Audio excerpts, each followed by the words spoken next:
Very good afternoon and welcome. आप देख रहे हैं आपके शेयर हमारी राय। इस प्रोग्राम में आप अपने शेयर बाजार से जुड़े सवालों के जवाब पाते हैं हमारे एक्सपर्ट से। आप इस प्रोग्राम को इस समय लाइव देख रहे हैं जागरण बिजनेस के यूट्यूब चैनल पे। और अगर आपका कोई भी सवाल हो कमेंट सेक्शन में उस सवाल को पोस्ट करिएगा, उसे हम जल्द ही अपने खास मेहमान डॉक्टर रवि सिंह के साथ वो सवाल सभी लेंगे। और आप अभी डॉक्टर साहब हमारे साथ जुड़े नहीं हैं क्योंकि उनकी तबीयत ठीक नहीं है एक तो, या और उनका सिस्टम जो है वो प्रॉपरली फंक्शन नहीं कर रहा, तो टेक्निकल दिक्कतों की वजह से वो थोड़ा डिले हो रहे हैं। तो मैंने सोचा कि मैं आपके साथ ही कुछ बातचीत करूं बाजार के बारे में। तो बाजार अपने ऑल टाइम हाई पे है और आपको एक बार याद दिला दूं कि आप ये प्रोग्राम लाइव देख रहे हैं तो आप प्लीज़ सब्सक्राइब ज़रूर करिएगा हमारे जागरण बिजनेस के चैनल को, और कमेंट सेक्शन में अपने सवालों को रेगुलरली पोस्ट करिए। और जो भी सजेशंस आपकी प्रोग्राम को लेके हैं उन्हें भी आप पोस्ट कर सकते हैं, उसे हम ज़रूर सुधारने की कोशिश करेंगे। तो आपके स्क्रीन पे निफ्टी 50 थोड़ी बहुत मुनाफा वसूली हायर लेवल्स पे देखने को मिल रही है, लेकिन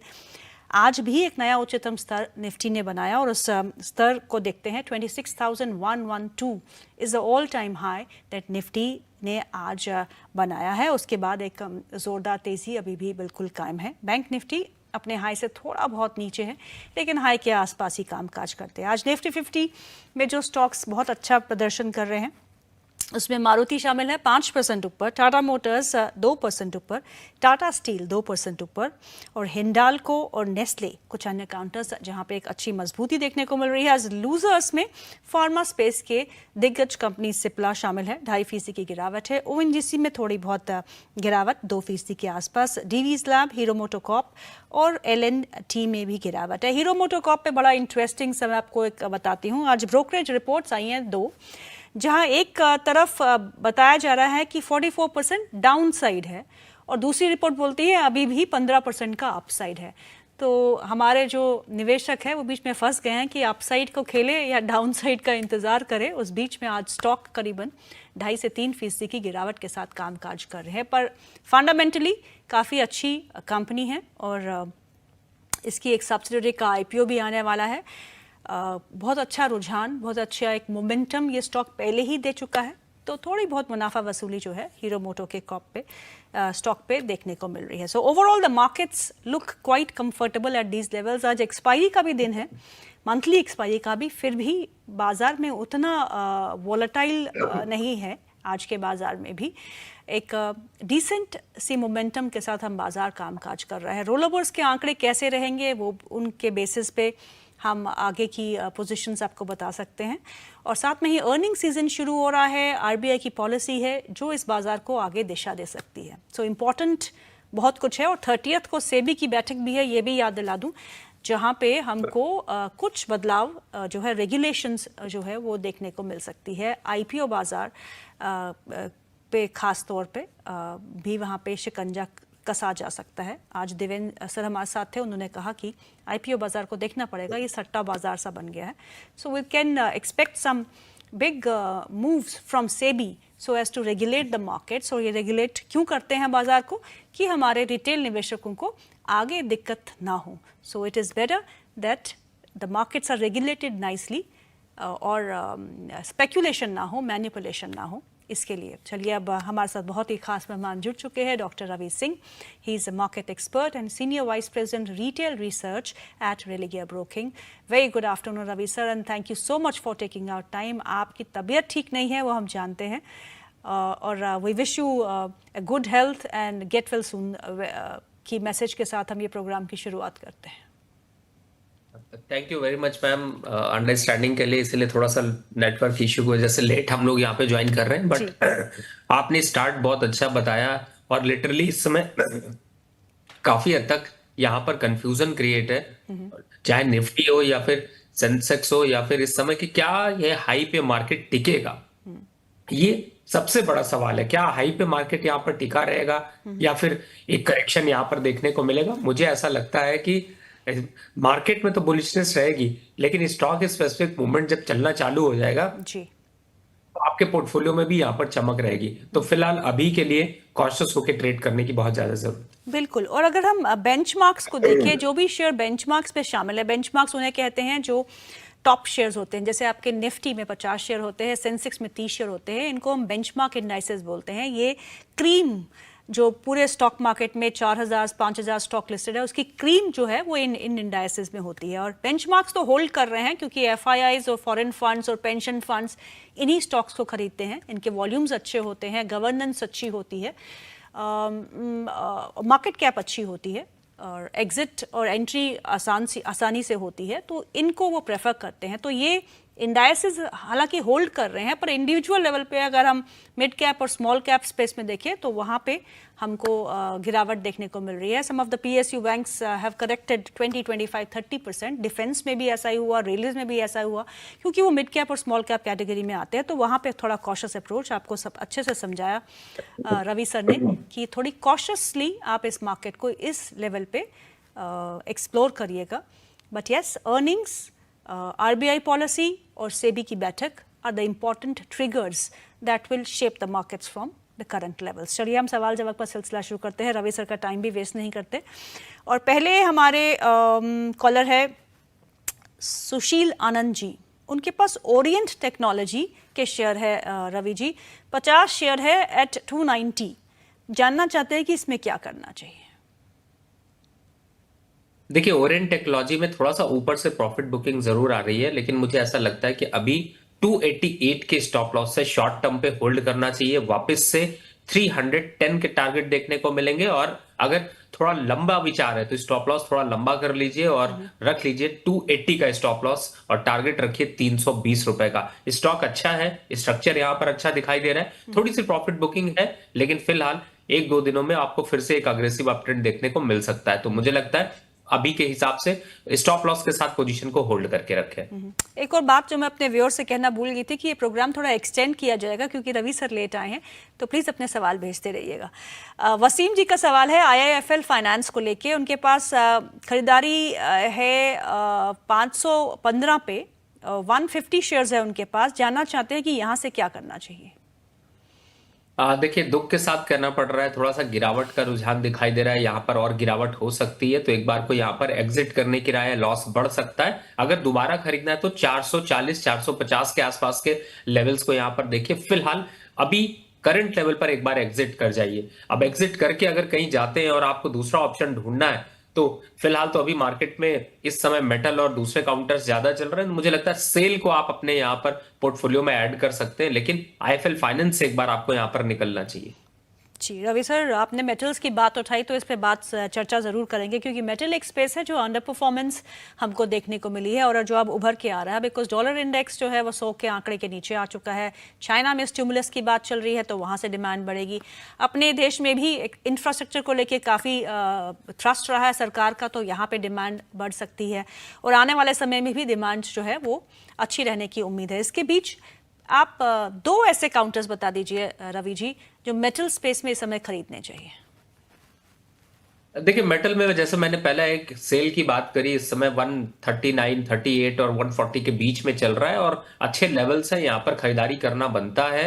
और मुझे लगता है अपसाइड इसका टारगेट एक बार 155 और स्टॉप लॉस 132 का यहाँ पर लेकर चलना चाहिए। अब दूसरे मेटल की बात करें तो ऑब्वियसली मैं लीडर पर ही यहाँ पर वो करूंगा, और लीडर में जाते हैं तो मुझे लगता है कि हिंडाल्को यहाँ पर थोड़ा सा और अट्रैक्टिव हो सकता है। और करंट लेवल पर हिंडाल्को में अगर इन्वेस्टमेंट आपकी है तो बिल्कुल कंटिन्यू रखें, क्योंकि अपसाइड यहां से अभी 100-125 रुपए तक का देखने को मिल सकता है। थोड़ा टाइम लगेगा, लेकिन आपको घबराने की जरूरत नहीं है। और ये सब स्टॉक्स ऐसे हैं, जब चलते हैं तो कुछ देखते नहीं, और जब गिरावट में होते हैं तो थोड़ा सा रुक रुक कर गिरते हैं, तो उसका फायदा उठाइए। अभी 850 के टारगेट के लिए 700 के स्टॉप लॉस से बाय करके चलिए। बिल्कुल, और हिंडाल्को अपने डे हाई पे, आपका चार्ट स्क्रीन पे है, और अपने लाइफ टाइम हाई पे भी कामकाज करते हुए बिल्कुल सही पकड़े हैं सर आप हिंडाल्को को, और जब बॉयंसी जो है वो इस समय बिल्कुल चालू है।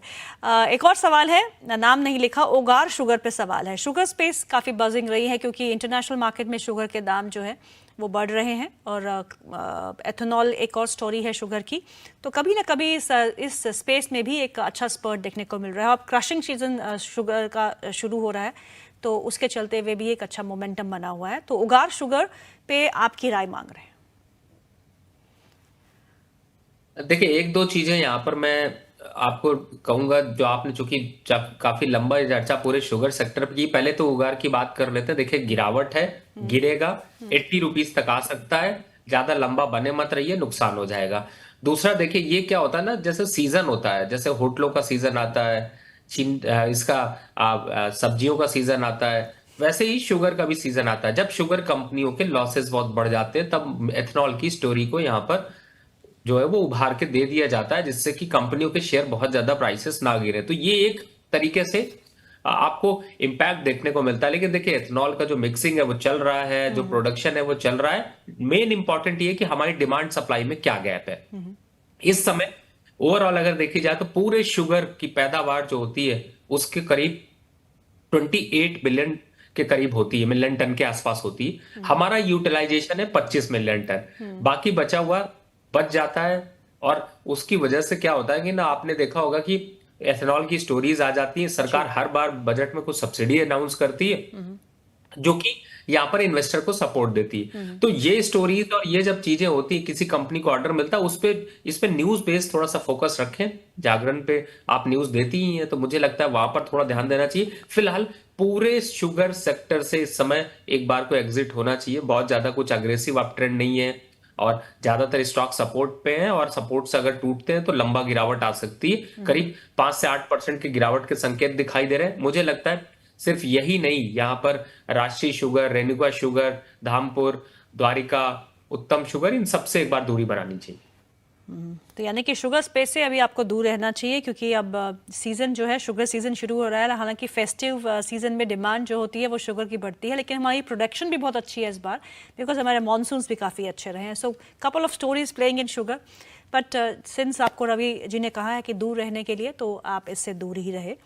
जय पटेल जी का सवाल है, और ये सवाल है शिपिंग कॉर्पोरेशन ऑफ इंडिया पे। इनके पास शिपिंग कॉर्पोरेशन ऑफ इंडिया के 300 शेयर है एट द रेट ऑफ 305।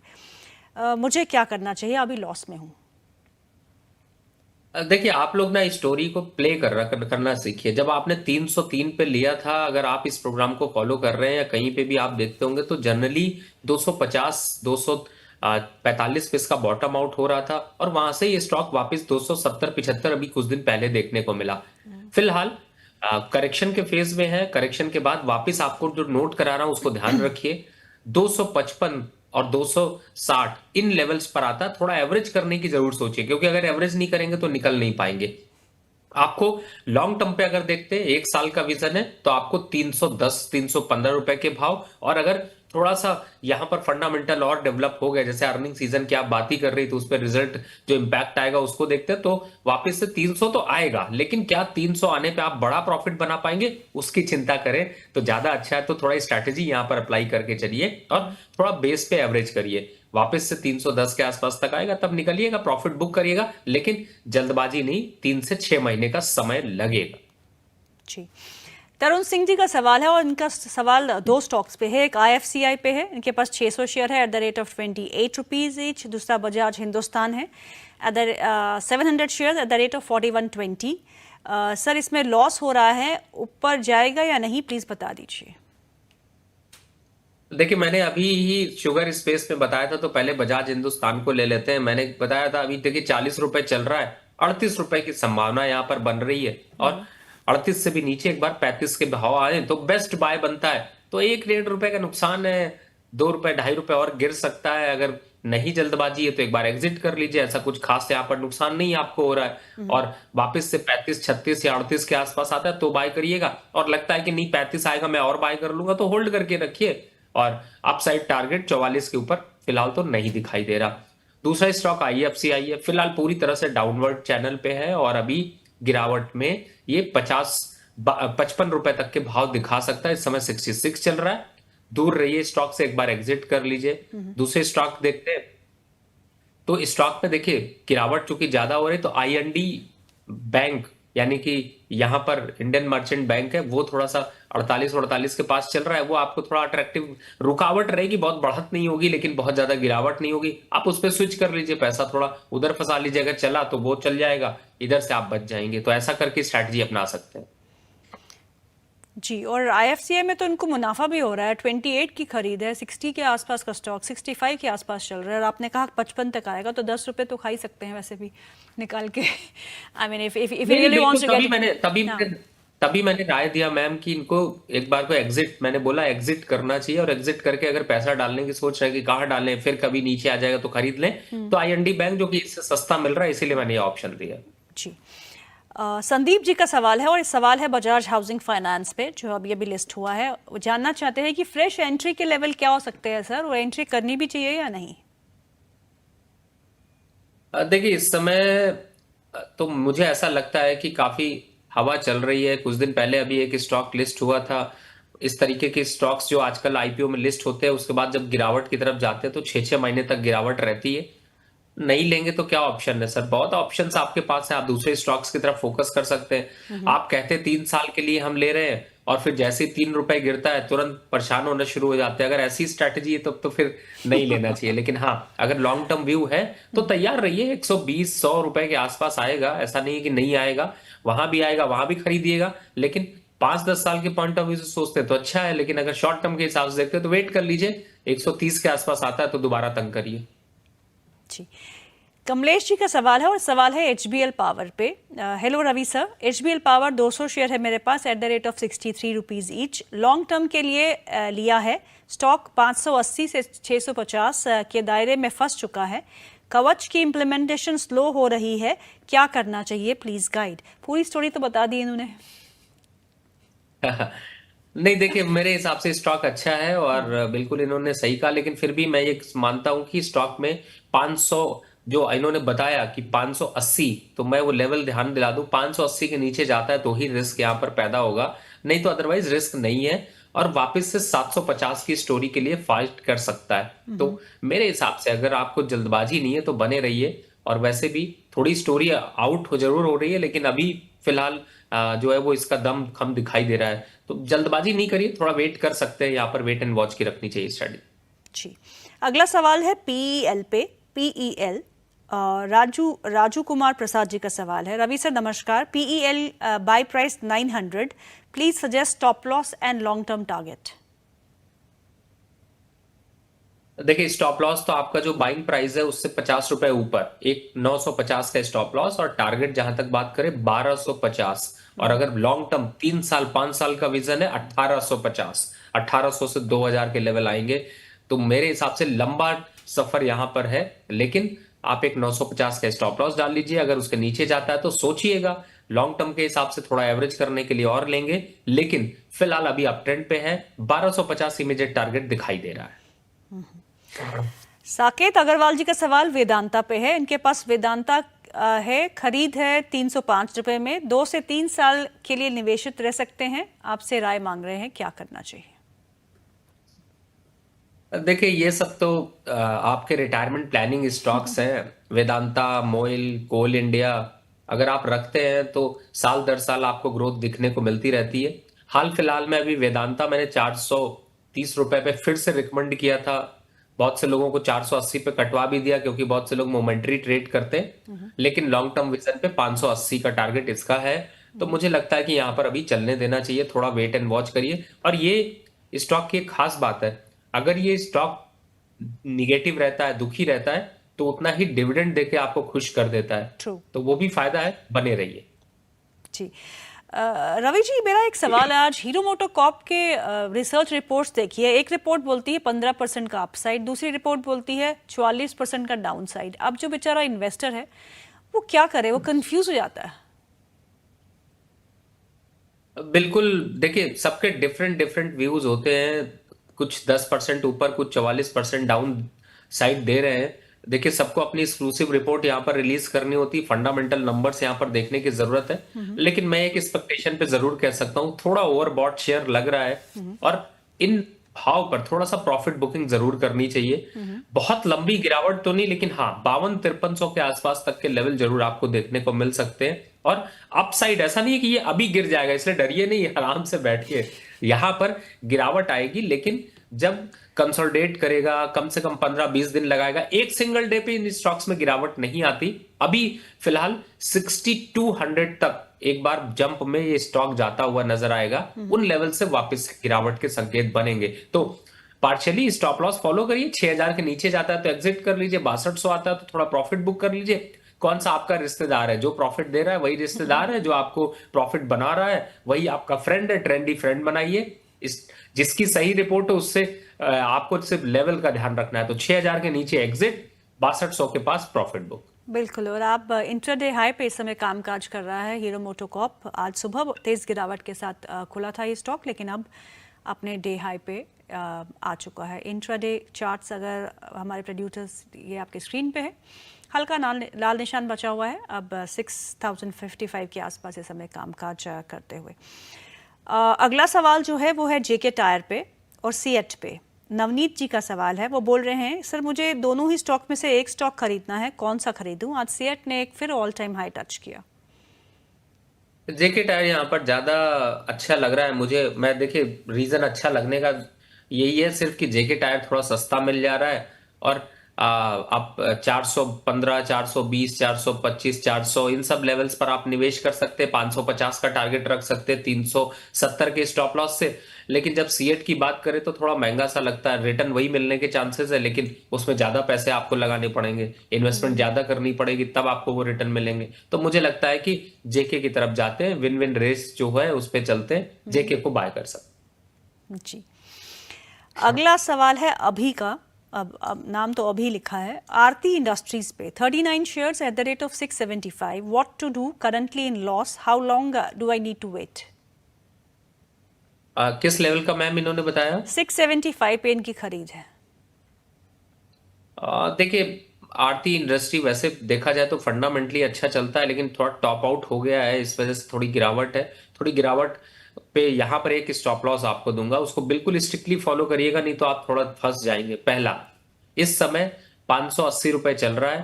570 के नीचे का क्लोजिंग आने पे इस पे एग्जिट करिएगा, फिर वापस एंट्री करिएगा 520 रुपए पे। ध्यान रखिएगा लेवल्स का नोट करके, नहीं बहुत बुरा फंसेंगे आप। और 520 के आसपास तक के लेवल आ सकते हैं। तो 570 यहां पर स्ट्रिक है, उसके नीचे जाता है तो एग्जिट करके दोबारा से यहां पर मैम को तंग करिएगा, पूछ लीजिएगा, कोई दूसरा स्टॉक ले लेंगे जो आपके लॉस को भी रिकवर करा दे, आपको प्रॉफिट में भी ले आए। अब वापस रिवर्ट करता है, रिवर्ट करने पे अगर अपने टॉप को मारता है तो एग्जिट कर लीजिए। राइट। इन्हीं का एक और सवाल है इन्फोसिस पे। At what level I should book profit? My buying price is 1422। 1422 में उन्होंने इन्फोसिस के शेयर्स खरीदे हैं और कहते हैं कि 2400 कब तक हो सकता है? देखिए थोड़ा सा डिफिकल्ट है, अभी रिजल्ट आने की बात करी जा रही है। अर्निंग सीजन में प्रॉफिट बुकिंग फिर से चढ़ जाएगी। मुझे लगता है 2000 और 2100 पे बुक कर लीजिए। 2400 आने के लिए इसको अभी कम से कम 1 साल लगेगा, और वापस से 1600 आने के लिए 3 महीने लगेगा। चॉइस आपके पास है, तो मुझे लगता है कि एक बार 2000 के आसपास प्रॉफिट बुक कर लीजिए। अनुज जी का सवाल है, और ये सवाल है नैटको फार्मा पे। सर मैंने नैटको फार्मा के शेयर लिए हैं 1550 में, और जब से लिए हैं उसके बाद से गिरता ही जा रहा है, अब क्या करूं? देखिए उड़ता तीर पकड़ेंगे तो चोट तो लगेगी लगेगी, और फिलहाल तो आपने तब पकड़ा जब वो मार्केट पे डाउनवर्ड चैनल की तरफ आ गया। अभी थोड़ा सा और सहना पड़ेगा। 1250 और 1200 के लेवल आ सकते हैं। क्या करेंगे, थोड़ा सा लॉस बुक कर लीजिए। 1200 के आसपास आएगा तो खरीद लीजिएगा। और अगर आपको लगता है कि नहीं ऐसा नहीं हुआ, वापस 1200 तो आया नहीं सर, पहले ही भाग गया, तो यहां पर एक स्टॉक निकल कर आया है, बता दूं मैम कि हाँ उस हाँ, पे स्विच कर लें। जरूर जरूर। तो ज्योति लैब पे शिफ्ट कर लीजिए। एक के बदले 2 शेयर मिल जाएंगे, ज्यादा अच्छा अट्रैक्शन है, उस पे ज्यादा अच्छा मोमेंटम दिखाई दे रहा है। तो नैटको फार्मा से दूरी और ज्योति लैब से यहाँ पर आप जो है वो एक बार को उस पे एंट्री कर जाइए, आपको ज्यादा फायदा मिल जाएगा। जी। इब्राहिम जी का सवाल है 2 स्टॉक्स पे, NBCC and Tata communication. NBCC 179 की खरीद है, और टाटा कम्युनिकेशन का उन्होंने फ्रेश एंट्री करना चाहते हैं। दोनों ही स्टॉक्स पे आपकी राय? देखिए एनबीसीसी पहली बात है दोबारा एंट्री करिएगा 162 रुपए पे, 162 पे, उससे पहले एंट्री नहीं करिएगा। और टारगेट कितना होगा? 172 का। स्टॉप लॉस कितना होगा? 155 रुपए का। नोट कर लीजिए, फिर से बोल देता हूं, 155 का स्टॉप लॉस, 162 पे खरीदना है, 172 का टारगेट। दूसरा टाटा कम्युनिकेशन पे, या जिसका कोई फंडामेंटल नहीं, वो रॉकेट बना जा रहा है, और आप वही अभी मैंने पहले ही बोला, उड़ता तीर पकड़ेंगे, लगेगा तो फिर पता नहीं चलेगा। तो फिलहाल मत खरीदिए, दूर रहिए, फंडामेंटल में कुछ है नहीं सर, स्पेकुलेशन ज्यादा दिखाई दे रहा है। तो मुझे लगता है कि ऐसे स्टॉक से दूरी बनाकर रखिए। जी। नमीश का सवाल है ओसवाल एग्रो मिल्स पे। इनके पास ओसवाल एग्रो मिल्स के शेयर है at the rate of 60 rupees each. क्या मैं और ऐड कर सकता हूं या प्रॉफिट बुक करके निकल जाऊं? नहीं, ऐड मत करिए, लेकिन प्रॉफिट 95 98 के आसपास लगा लीजिए। स्टॉक अच्छा निकला है, थोड़ा चलने दीजिए। जब चला है तो फिर फायदा भी उठाएंगे ना, तो 98 के आसपास तक का पहले लेवल आने दीजिए। अगर उस लेवल पर सस्टेन कर जाता है तो 105, नहीं तो 98 पे बुक कर लीजिए। जी। संजय जी का सवाल है और सवाल दो स्टॉक्स पे है अगेन, HAL पे, हिंदुस्तान एरोनॉटिक्स, और IRFC पे। दोनों इनके शेयर इनके पास है। HAL इन्होंने खरीदारी की है 4150 पे और IRFC की खरीदारी है 175 रुपए पे। क्या करना चाहिए? एक होल्ड करके रखिए और उसका टारगेट रखिए 52 से 5400 जो है HAL। दूसरा IRFC में 155 के आसपास के लेवल आते हैं, तो वहां पर एवरेज करने के लिए थोड़ा और देखिएगा। वापस से आपको 185 तक लेवल दिखाई देंगे, लेकिन 3 से 4 महीने का समय लगेगा। फिलहाल HAL थोड़ा सा एक चैनल पे फंसा हुआ है। इस चैनल से जैसे ही निकलेगा तो आपको एक अच्छा बेहतर अप ट्रेंड दिखाई देगा। Okay. और ये जो रील व्हील पे दिखाई देता है ना कि 2500 रुपए रह जाएगा, ये सबसे दूर रहिएगा, नहीं तो आप लॉस पे रह जाएंगे। आप निकल जाएंगे और सामने वाला पार्टी ले जाएगा। बिल्कुल सही। अरिहंत जी का सवाल है again two stocks, Udaipur cement और DCM। वो DCM की खरीद है 96 रुपीज की और उदयपुर सीमेंट की खरीद है 34 रुपीज की। दोनों ही स्टॉक्स पे क्या करना चाहिए? देखिए, दोनों ही स्टॉक चलने पे तो बहुत चले, लेकिन थोड़ा सा थक गए हैं। लेकिन उदयपुर को अभी फॉलो करिए, 40 रुपए के आसपास तक आता है। थोड़ा सा नीचे पे 25 रुपए का एक स्टॉप लॉस डाल के रखिए, उसके नीचे जाएगा तो रिस्क होगा, नहीं तो नहीं। तो फिलहाल होल्ड करके रखिए। DCM की बात कर लेते हैं। DCM में देखिए एक कंसोलिडेशन जोन चल रही है, बहुत दिनों से इसका एक साइडवेज सा ट्रेंड देखने को मिल रहा है। तो यहां पर एग्जिट की राय तो नहीं है और ना ही ऐड करने की, लेकिन होल्ड करने की राय है। करंट लेवल पर अभी होल्ड करते चलिए। थोड़ा सा 1-2 वीक के बाद एक बार दोबारा क्वेश्चन पूछिएगा, या फिर 105 के आसपास आता है तो प्रॉफिट बुक कर लीजिए। ठीक। अवनीश का एक और सवाल आया है, वो नहीं, स्वाति जी का सवाल ले लेते पहले। गुड आफ्टरनून सर, मेरे पास साउथ इंडियन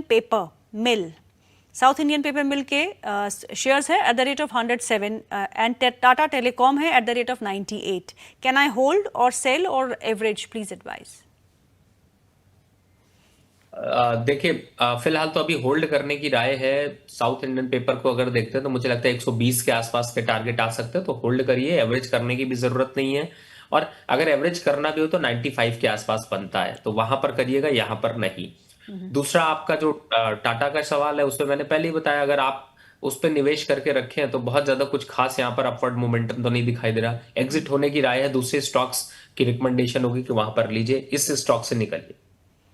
अंकुर जी का सवाल है और सवाल है सर मुझे कोई स्विंग ट्रेडिंग का आइडिया बता दीजिए दिवाली से पहले का।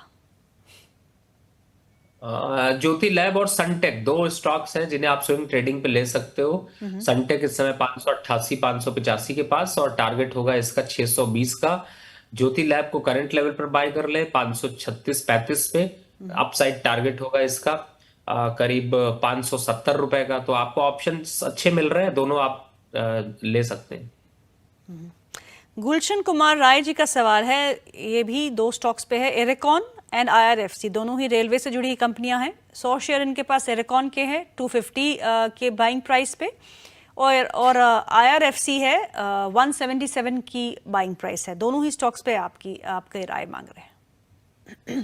देखिए, IRFC पे तो मैंने बता ही दिया कि आप लोग 155 के आसपास आता है तभी आप परचेस करने की सोचिएगा, तब तक अभी वेट एंड वॉच रखिए। एरिकॉन 200 यहां पर चल रहा है 24-25 के पास, 220 का एक स्ट्रॉन्ग सपोर्ट है, तो अभी थोड़ा सा वेट कर लीजिए। 55 का भाव बहुत दूर नहीं है और वापस आ सकता है, लेकिन थोड़ा समय लगेगा, 2 से 2.5 महीने का। लेकिन स्टॉक अच्छा है, थोड़ा सा डाउन टेरिटरी में चल रहा है और अभी फिलहाल ऐसे संकेत दिखाई दे रहे हैं कि शायद मेरे ख्याल से 220 के नीचे शायद सस्टेन नहीं करेगा। गुलशन कुमार राय जी का सवाल है, इनका एक तो सवाल है कि रवि सर आप मेरे फेवरेट हो, आप मुझे 2 स्टॉक ऐसे बता दीजिए जहां पे मैं 1 साल के लिए 50,000 रुपए निवेश करूं। और दूसरा सवाल है, मैंने बजाज हाउसिंग फाइनेंस के 130 शेयर 175 रुपए में खरीद लिए हैं, अब क्या करना है?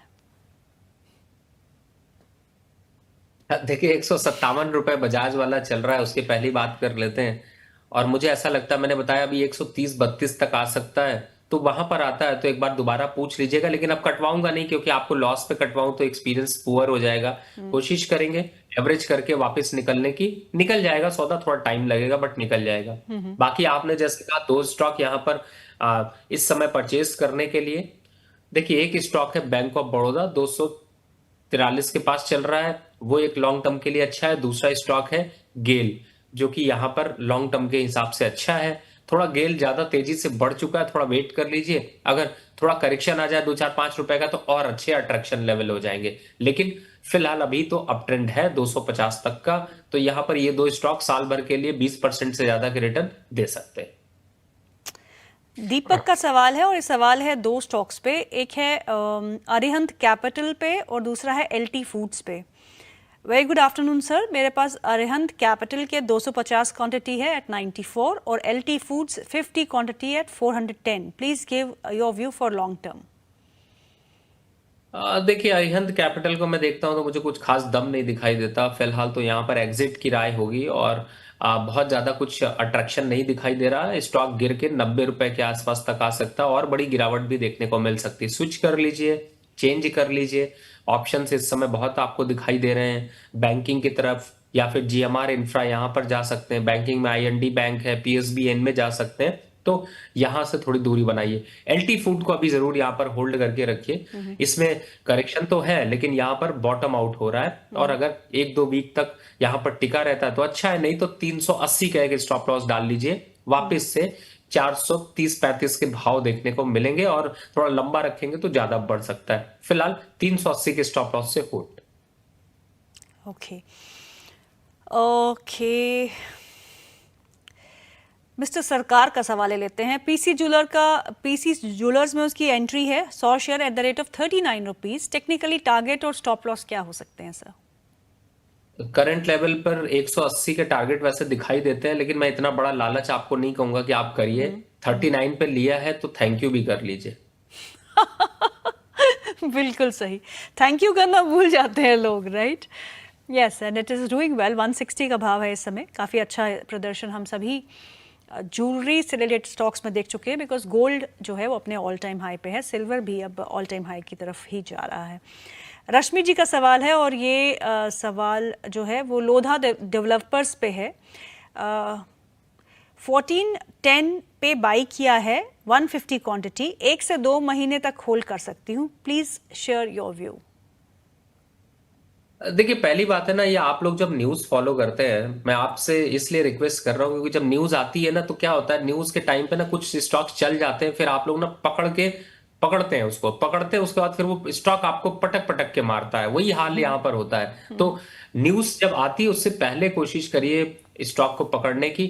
स्टॉक में कुछ खास अभी दम नहीं दिखाई दे रहा है, एग्जिट कर लीजिए। 1410 का है, 1250 तक आ सकता है। हाँ, इसकी जगह पे इससे ज्यादा थोड़ा सा अच्छा ब्रिगेड चल रहा है, डीएलएफ वो ज्यादा थोड़ा ठीक है, लेकिन बहुत ज्यादा न्यूज पे की वजह से इंपैक्ट आ चुका है, तो थोड़ा सा रुकने की जरूरत है। तो इतना महंगा स्टॉक आपने लिया है तो एक बार एग्जिट कर लीजिए। राय जो मैंने दी है उसको थोड़ा सा फॉलो करिए। लेना है तो यहाँ पर एनएमडीसी एक स्टॉक है, उसको ले लीजिए। ब्रिगेड आपने दिखाई दिया, उसको आप ले सकते हैं। 1335 पे अपसाइड टारगेट देखते हैं तो वो 1400 तक जा सकता है। बल्कि अच्छा है, यहाँ पर सजेशन होगा स्विच कर लीजिए फटाक से, और ब्रिगेड पे आ जाइए।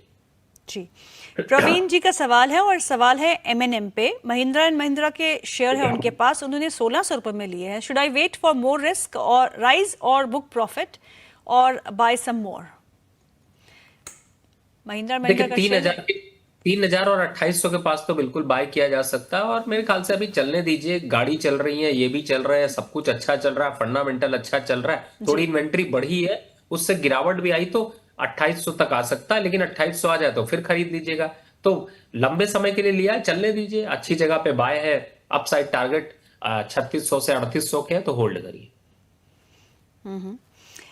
शर्मी जोशी का सवाल है, और ये सवाल है दो स्टॉक्स पे। एक सेल उनके पास है, 150 रुपए में लिया है उन्होंने। मॉयल उन्होंने 495 रुपए में लिया है, और जेके बैंक उन्होंने 116 में लिया है।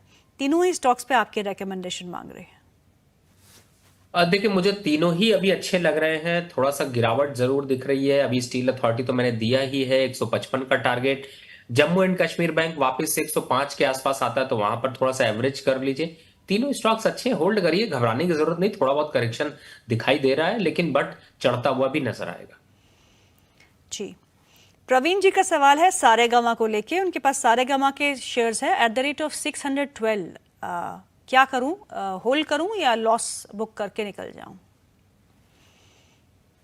देखिए मैं बल्कि इस पे तो मैं चाहता हूं आपको मैं बताऊं मैम कि मैं देख रहा था सारे गामा, टिप्स, फिल्म्स और बीएनजी, ये मीडिया के स्टॉक्स अचानक से ना एकदम रॉकेट हुए। जैसे ही रॉकेट हुए लोग कूद गए। अब कूद गए तो फंस गए, फंस गए तो लॉस ही बुक करना पड़ेगा क्योंकि आपने फिर से उड़ता तीर एक पकड़ लिया है और उड़ता तीर पकड़ते हैं तो चोट लगने के चांसेस बढ़ जाते हैं। तो फिलहाल आप अभी यहाँ पर एक स्टॉप लॉस डाल लीजिए 590 रुपए का। उसके नीचे जाता है तो काट दीजिएगा। हालांकि चांसेस बहुत कम है लेकिन शायद आपको थोड़ा रिवर्सल मिलके प्रॉफिटेबिलिटी मिल जाए। आजकल चल रहे हैं, अब घुसने की कोशिश मत करिएगा, चाहे वो समीराव हो या फिर टिप्स फिल्म हो, सारेगामा हो। थोड़ा सा ज्यादा तेजी से बढ़ गए हैं तो रुकने की जरूरत है। लेकिन आपको आपकी प्रॉफिटेबिलिटी के पास आ रहा है तो होल्ड कर लीजिए, स्टॉप लॉस फॉलो करिए। जगपाल सिंह जी का सवाल है और सवाल यूनियन बैंक के शेयरों पे है। उनके पास 5000 शेयर है at the rate of 154। I am a long term investor, what to do? बिल्कुल यूनियन बैंक एक अच्छा स्टॉक है, होल्ड करके रखिए। 175 के टारगेट है और लंबा समय देना पड़ेगा लेकिन स्टॉक अच्छा है, होल्ड करके रखिए। बॉटम आउट भी होता जा रहा है। अगर 3 से 5 साल का विजन है तो यूनियन बैंक को होल्ड करके रखिए। दो सवाल और ले लेते हैं सभी sir. I know you not feeling well और बहुत सारे सवाल आए हैं। तन्वी जी का सवाल है नैटको फार्मा पे। उनका बाई प्राइस है 1200 रुपए का। वो कहती हैं कि क्या मैं इसमें मुनाफा वसूल लूं या फिर होल्ड करके रखूं? 100% मुनाफा वसूल लीजिए। और नेटको फार्मा से अभी मैंने बताया था, एक सज्जन का प्रश्न आया था तो उसमें बताया था कि आप इससे कट करके ज्योति लैब को ले लीजिए। तो मुझे ऐसा लगता है कि यहाँ पर प्रॉफिट बिल्कुल बुक करिए, आ जाएगा 1200 तो वापस आने वाला है। मोहित जी का सवाल है V2 रिटेल शेयरों पे। उनके पास V2 रिटेल के शेयर है, उनकी खरीदारी है 1172 पे। जानना चाहते हैं कि क्या करना चाहिए। देखिए फिलहाल तो स्टॉक बहुत अच्छा नहीं बिहेव कर रहा है, एग्जिट होने की राय है। मुझे लगता है यहाँ पर एग्जिट करना चाहिए। पावर ग्रिड और गेल, इस पे आपकी क्या राय बन रही है? ये एमडी का सवाल है, नाम नहीं पता मुझे, एमडी लिखा उन्होंने। देखिए मैनेजिंग डायरेक्टर साहब ही कह लेते हैं तो मुझे ऐसा लगता है कि इस पर देखिए पावर ग्रिड में थोड़ा प्रॉफिट बुकिंग आएगी। 355 के पावन के पास आसपास वापस आ सकता है लेकिन लॉन्ग टर्म टारगेट 400 रुपए का है। स्टॉक अच्छा है, लॉन्ग टर्म के हिसाब से होल्ड करके रखिए। दूसरा आपने गेल पूछा था, राइट? जी, गेल तो मैंने ऑलरेडी आपको बताया 250 के टारगेट है, 230 रुपए इस समय चल रहा है। तो मुझे लगता है यहाँ पर अभी होल्ड करके रखें और लंबे समय के लिए ये दोनों स्टॉक्स बहुत अच्छे हैं। See I am losing track because there are so many questions. Ravi ji, जब भी आप प्रोग्राम में आते हैं ना तो मैं एक क्वेश्चन ढूंढने के चक्कर में सारे क्वेश्चंस निकल जाते हैं। So I will take one more question. Pramod Joshi ji का सवाल है, hello sir, I am holding shares of BEL 304 रुपए में, आदित्य बिरला कैपिटल के 50 share at the rate of 219 and Morepen lab के 50 share at the rate of 54। Please suggest what to do. देखिए तीनों stocks आपके अच्छे हैं और मुझे ऐसा लगता है कि इनको होल्ड करना चाहिए। मॉर्पन लैब जरूर थोड़ा सा यहाँ पर प्रॉफिट बुकिंग दिखाएगा लेकिन घबराइएगा नहीं, लंबे समय पे एक अच्छा टारगेट यहाँ पर दिखाई देगा। दूसरे स्टॉक्स की अगर बात कर ले आदित्य की, तो देखिए थोड़ा सा प्रॉफिट बुकिंग दिखाई दे रही है लेकिन मुझे लगता है कि अभी आने वाले 2 वीक में इसके ट्रेंड में थोड़ा सा अपवर्ड मोमेंटम रहेगा। तो तीनों स्टॉक्स अच्छे हैं, थोड़ा सा करेक्टिव फेज में है, थोड़ा पेन दे रहे हैं लेकिन मुझे लगता है कि आप अभी होल्ड करके रखें और अप साइड के मोमेंटम के लिए थोड़ा सा स्ट्रगल करते हुए नजर आएंगे लेकिन जल्द ही आपको जो है अप ट्रेंड मिलता हुआ नजर आएगा। तो फिलहाल होल्ड करके रखिए। गोपी पटेल जी पूछ रहे हैं, सर एक स्टॉक बताइए जिसमें मेरे को SIP करना है। देखिए एसआईपी के लिए तो मैंने बहुत से स्टॉक्स दिए हैं, नाम फिर से आपने पूछा तो दे देता हूँ। कोल इंडिया, मोइल, ये 2 ऐसे स्टॉक्स हैं जिनमें आप एसआईपी कर सकते हैं। टाटा स्टील तीसरा स्टॉक है जिसमें आप एसआईपी कर सकते हैं। चौथा गेल मैं 200 रुपए से मैम आपके ही चैनल पर देता हुआ आ रहा हूँ, आज 230 रुपए आ गया है। एसआईपी के लिए स्टॉक अच्छा है। अभी हमने जो थोड़ी देर पहले अभी बात करी थी पावर ग्रिड की, वो एसआईपी के लिए स्टॉक्स अच्छे हैं। ये सब स्टॉक्स ऐसे हर महीने थोड़ा थोड़ा लेके छोड़ते रहिए, और जब 10-20 साल बीत जाएंगे तो आपको लगेगा कि हम भी मल्टी बैगर की स्टोरी नहीं सुनते थे, हम भी मल्टी बैगर ही है। रवि सर, बहुत बहुत शुक्रिया आज प्रोग्राम में शामिल होने के लिए। मैं आपको जल्दी छोड़ रही हूँ क्योंकि आपकी तबीयत ठीक नहीं है, and I wish you good health, gate well सून। और उसके बाद हम आप जितने भी बचे सवाल हैं वो आपके अगले कार्यक्रम में ज़रूर लेंगे। Next week will meet, and जितने भी सवाल हैं आपसे ही पूछेंगे, बिकॉज ये सब आपकी तारीफ में जो है सवाल भी भेज रहे हैं और आपकी तारीफ भी कर रहे हैं। Thank you very much ma'am, thank you very much. तो प्रोग्राम को हम यहीं समाप्त करते हैं। बहुत सारे सवाल जो है वो अनआंसर्ड रह गए हैं। रवि सर से अगले हफ्ते फिर मुलाकात करेंगे। उनकी तबीयत ठीक नहीं थी, इसलिए हमको थोड़ा बहुत कट शॉर्ट करना पड़ा प्रोग्राम को, लेकिन आप सुपर चैट का फ़ायदा उठा के अपना सवाल पूछवा सकते थे जो आपने नहीं किया। So you can try it next time. लेकिन अभी हम प्रोग्राम को यहीं समाप्त करते हैं, और आज एक्सपायरी का दिन है। एक्सपायरी के दिन में उठापटक जो है बाजार में बिल्कुल जारी है। निफ्टी ऑल टाइम हाई के आसपास ही कामकाज करता हुआ, बैंक निफ्टी में भी तेजी देखने को मिल रही है। So thank you so much for watching. कल आपसे फिर मुलाकात होगी। कीप वॉचिंग जागरण बिजनेस।